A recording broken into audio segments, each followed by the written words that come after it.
할렐루야. 오늘도 새날이 밝어와 새벽 기도 시간 나오는데 보슬비가 이제 대지를 적셔서 봄에 새싹이 나도록 하나님께서 때를 따라 비를 내려 주십니다.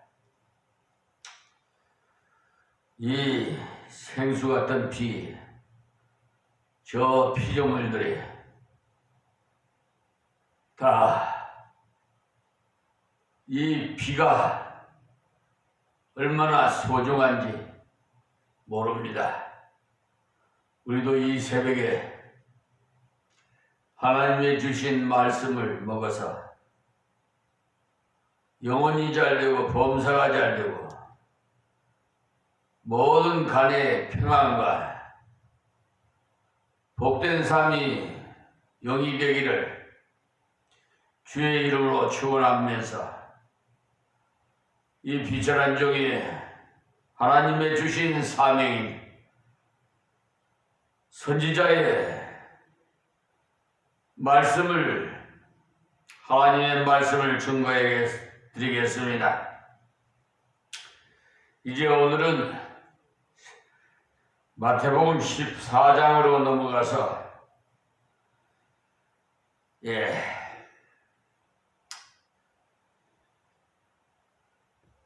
1절에서 먼저 12절에 있는 말씀을 부터 말씀을 드릴 텐데요. 이 마태복음 14장은 종합적으로 말씀드린다면 선구자 세례 요한의 그 죽음과 예수님이 자기를 따르는 자들을 돌보시는 내용입니다. 어려움이 더할수록 주님의 사랑과 능력이 더욱 확실하게 나타나는 말씀입니다. 세례 요한의 죽음의 소식은 당시에 어렵게 살고자 하는 자들에게 큰 슬픔이었습니다.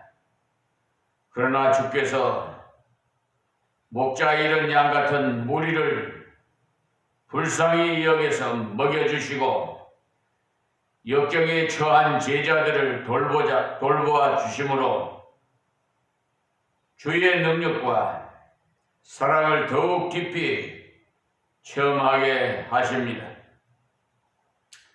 세상적인 소망이 희미할수록 주를 더욱 의지하면서 따르는 자가 되시기를 주의 이름으로 부탁을 드립니다.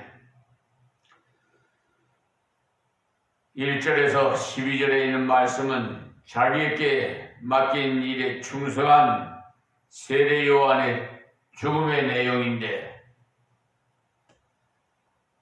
예수님의 그 소문이 세례 요한을 연상하게 만든 것을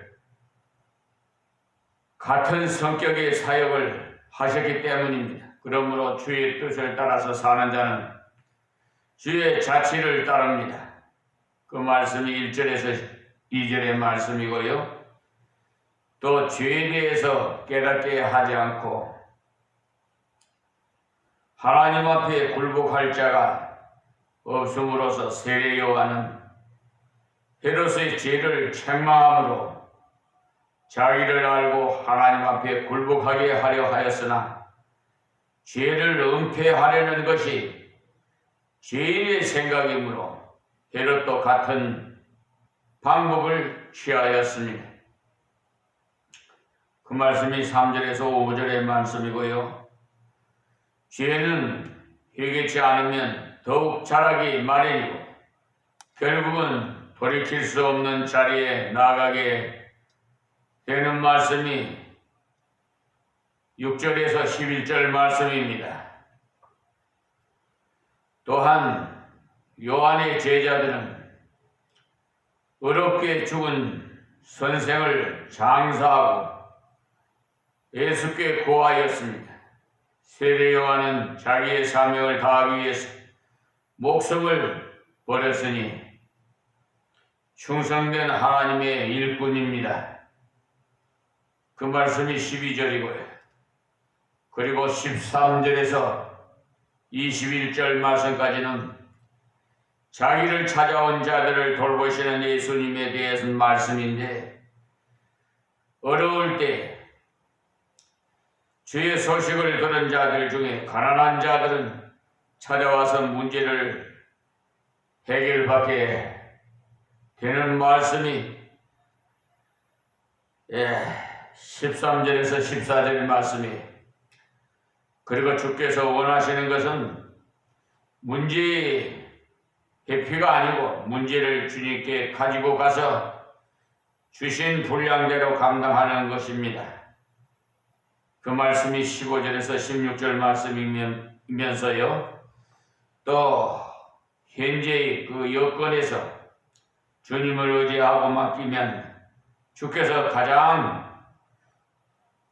은혜롭게 해결해 주시는 말씀이 17절에서 18절 말씀입니다. 그리고 주의 일에 동참하는 자는 통해서 일하시기를 기뻐하시고, 하나님이 주신 것은 낭비함이 없이 올바로 사용되어야 함을 가르쳐 주신 말씀이 19절에서 21절 말씀입니다. 그리고 22절에서 36절 말씀은 어려움을 당한 제자들을 돌보시는 말씀인데, 하나님의 능력을 체험한 후에 은혜로운 역사를 계속하려면 자기 부정과 하나님과의 교통이 필수적입니다. 그러기 위해서는 한적한 곳에서 기도하셨음을 22절에서 23절에 말씀합니다. 그리고 주의 명령을 따를 때도 환경에서 오는 고통을 맞을 때가 있음을 아시고, 그러나 주께서 반드시 같이 하여 주심을 믿으시고 인내하면서 최선을 다해야 한다는 말씀이 24절에서 25절 말씀입니다. 그리고 주님의 초자연적인 능력을 볼 때 인간의 이성으로는 감당하기 어렵습니다.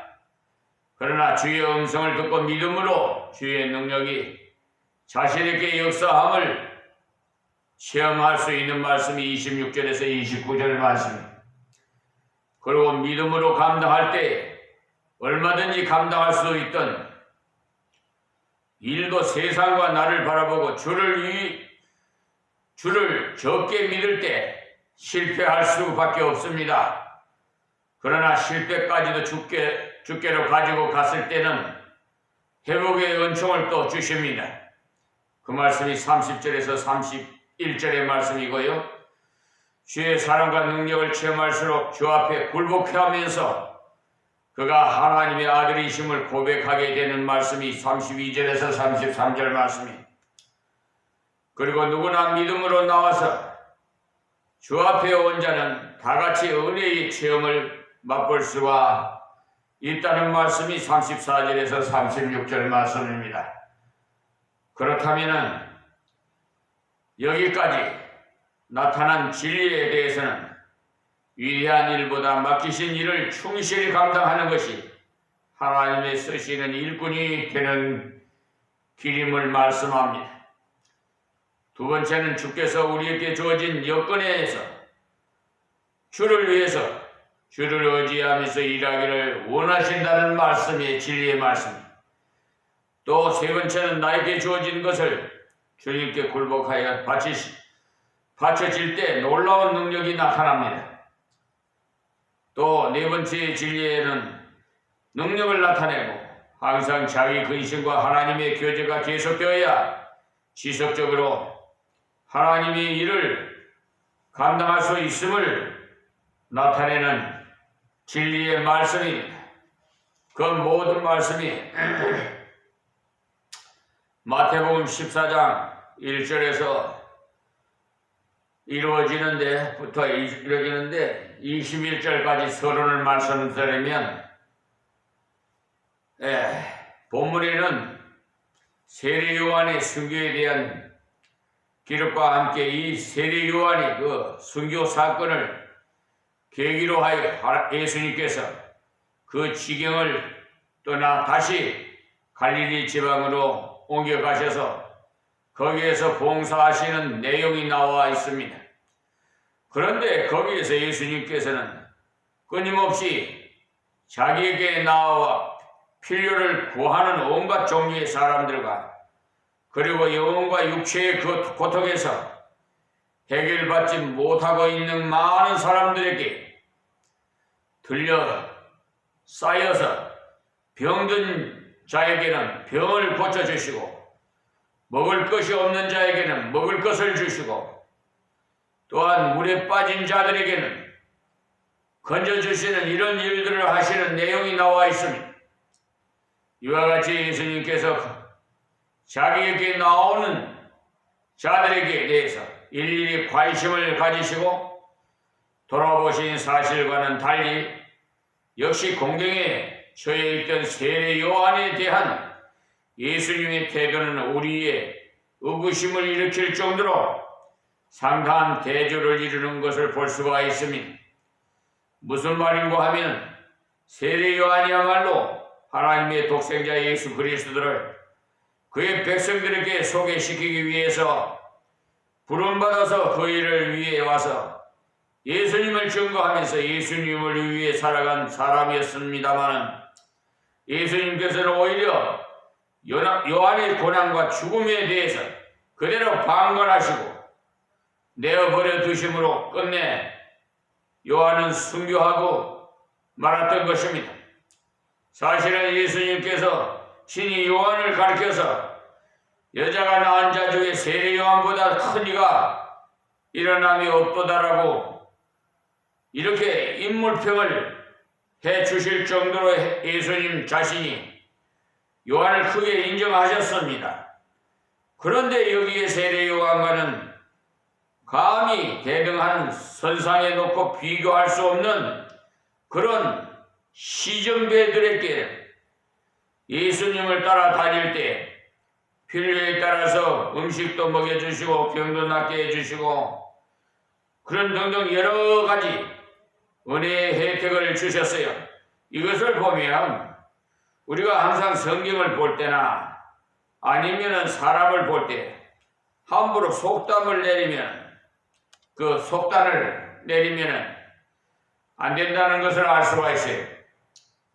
흔히 어떤 사람은 불의와 그 불의의 사고나 또 질병으로 인해서 일찍이 요절하는 그런 사람을 보면 하나님께 벌을 받아서 그렇다고 생각을 하는 대신에 아주 오래 장수하는 사람을 보면 하나님께 복을 받는 사람이라고 그런 식으로 치부해버리는 것을 종종 보아요.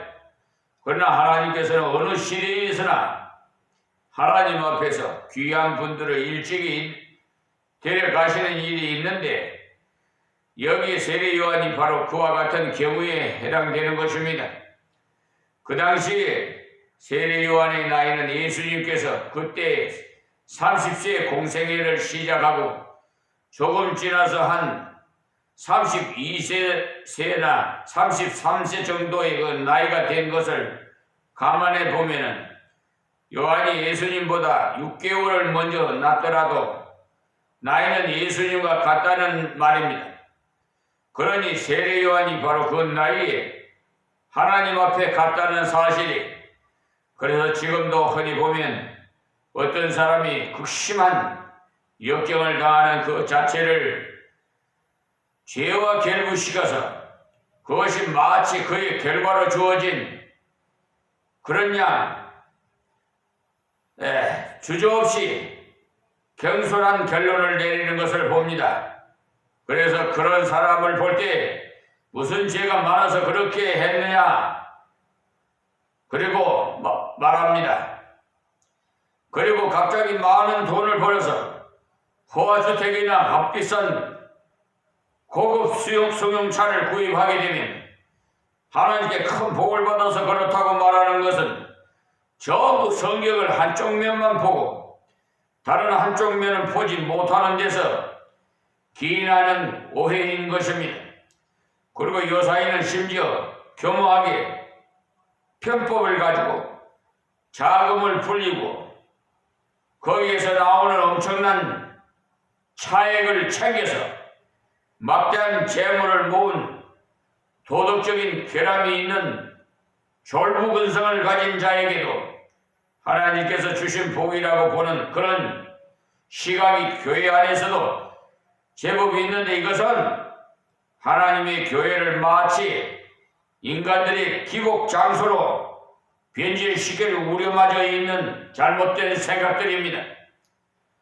그러니 성경이 가르치는 복의 개념을 바로 알기 위해서 성경을 전체적으로 볼 줄 아는 안목이 필요합니다. 여기 예수님 앞에 귀한 사람이라도 하나님에 의해서 일찍이 취해감을 당하는 그런 사실에 대해서 이사야 57장에 한번 살펴보기로 하겠습니다.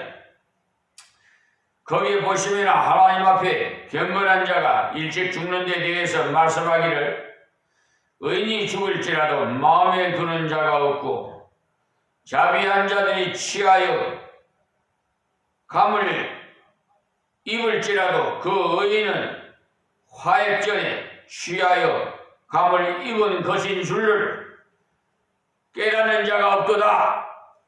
그는 평안에 들어갔나니 무릇 정로로 행하는 자는 자기들의 침상에서 편히 쉬느니라, 이렇게 말씀하셨습니다. 그러니까 하나님께서 악한 세대에 있는 의인의 생명을 먼저 취하여 가심으로 그들로 하여금 평안히 안식하게 만드신다고 말씀하시고는 이제 악한 세대에 하나님을 섬기지 아니하고 우상을 섬기면서 남아있는 자들을 보고는 강렬하게 책망하시기를 무녀의 자식, 간음자의 음녀의 씨, 너희는 가까이 오라. 너희가 누구를 희롱하느냐? 누구를 향하여 입을 크게 벌리며 혀를 내미느냐? 너희는 패역의 자식, 겨울의 종류가 아니냐? 이사야 57장 1절에서 4절에 말씀하셨어요. 이렇게 하나님께서 그의 의인들 가운데서 화액전에 일찍이 데려감을 당하는 자들이 있다고 말씀하고 있는 것입니다. 그래서 우리가 세례 요한의 죽음을 볼 때 세례 요한이란 인물의 비중을 둔 인간적인 척도에서 생각하면 너무나 적은 것 때문에 죽은 것 같은 그런 생각이 드는 게 무엇인가 역사적으로 전무후무한 위대한 일을 위해서 한번 본때 있게 보여주고 죽었다면 더 좋았을 것인데, 일개 분봉왕이 개인적인 부정한 삶을 질책한 이유로 인해서 감옥에 들어가 오랫동안 영어의 몸으로 고생하다 돌아가신 그 사실이 실로 안타깝기만 하다는 그 말입니다. 우리가 생각하면 순교를 하더라도 거창한 원형극장에서 공중 앞에 한번 큰 소리치고 그렇게 잔인한 죽음을 했더라면 더 가치 있는 순교를 하지 않았겠는가? 이를테면 베드로의 순교처럼 거꾸로 십자가에 매달려서 처형되는 그런 정도의 순교는 했어야 하지 않겠느냐? 그러나 그 베드로의 순교에 관한 이야기도 사실은 성경적인 기록상에 근거가 없는 정확한 것이 아니고 단지 전해오는 하나의 전설에 불과한 것입니다. 그러니까 우리는 자꾸만 어떤 장리라는 것이나 대단한 것에 가치를 부여함으로써 보통 거기에 대한 업적이 있는 사람은 사람들 가운데 대단한 인물로 부상하게 되는 것입니다. 그러나 성경에 보면은 거기에서 맡겨진 사명에 대해서 작은 것이라도 성실하게 감당하는 그것이 하나님께서 기뻐하시는 기준이 되는 것을 알 수가 있어요. 그러므로 사람들이 볼 때는 위대하고 훌륭하다고 해서 그것이 대단한 것이 아니라 자기에게 맡겨진 일을 자그마한 것이라도 전력 투구해서 진실하게 감당하는 그것이 하나님께서 보실 때 충성된 것입니다. 그 때문에 하나님께서는 일의 크기를 보고 사람의 크기를 판단하지 않습니다. 사람은 항상 숫자가 얼마나 많은가, 일을 얼마나 많이 했는가 하는 눈에 보이는 것을 중심으로 계산을 하고 있어요. 그래서 맘모스 같은 교회를 보고 교인 수를 보고 이사를 오면은 그런 곳에 찌긋찌긋해서 들어가서 신앙생활 한다면서 실속은 자기 유익을 위해서 장사하려고 들어가는 것인데 도둑놈 소굴로 만들기 위해서 예루살렘 성전에 예수님이 가셔서 장사하는 자들 상으로 버리고 내 집을 도둑놈 소굴로 만들려고 하느냐고 하는 책망을 받는 그런 짓거들을 하는 자들이 많아요. 그런데 요사이 교회도 눈에 보이는 성장 위주의 그 물량주의로 흘러가서 높고 웅장하고 교회당을 건축해서 수백 수천의 그 교인들을 모아들이고 그리고 교회 재정을 천문학적인 숫자로 확보하는 거기에 대단한 가치를 두는 그런 추세로 흘러가고 있는 것입니다.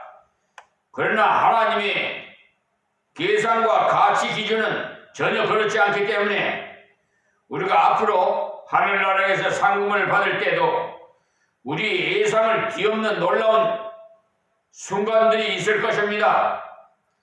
그러니 이 땅 위에 하나님의 교회에서 굉장한 일들을 많이 했기 때문에 상금을 많이 받으리라고 예상하고 막상 가보니까 전혀 상이 없고 반대로 교회 한 구석에서 늘 앉아서 전혀 활동하지 않아서 무슨 상금이 있겠나 싶은 사람이 하나님 앞에서 특별한 상금을 받는 이래한 이변이 있다는 말이 저는 세례 요한에 대해 공부할 때 어릴 때부터 마음에 늘 그런 희미한 그런 생각, 세례 요한처럼 훌륭한 분이 너무나도 수치스러운 죽음을 하지 않았나 해서 안타까운 생각이 들 때가 있어요. 사실 요한이야말로 예수님은 위에서 예수님을 위해 살아간 주님께 전적 헌신한 사람인데도 그가 헤로데께 잡혀 감옥에 들어가도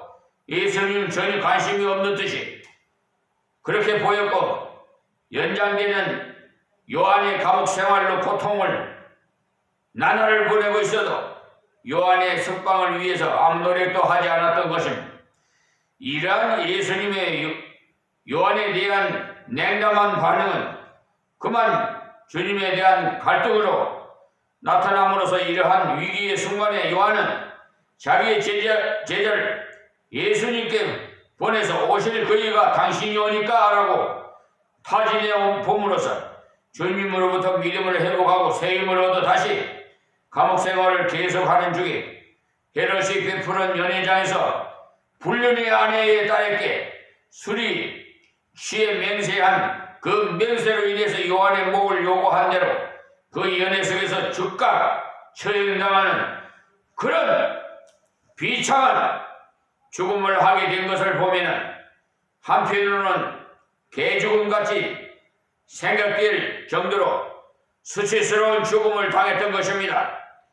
우리의 인간적인 생각으로는 하나님께서 왜 그렇게 하셨을까 하는 의문이 생기는데, 그렇게 해야만이 하나님께만 영광이 돌아가게 되어 있다는 사실, 가만히 보면 위대한 하나님의 사람들을 하나님께서 불러가실 때 거의 대부분 그런 방법으로 불러가신 사실을 보게 되는데, 언젠가 제가 한번 읽은 적이 있는 제어콤이라는 책의 주인공이 바로 그런 경우에 해당되는 분이었는데, 이분은 평생을 처녀로 주님을 위해서 헌신하신 분으로 처음에는 아프리카의 선교사 학교에서 교수로 파송되었다가 우리나라에 오게 된 분입니다.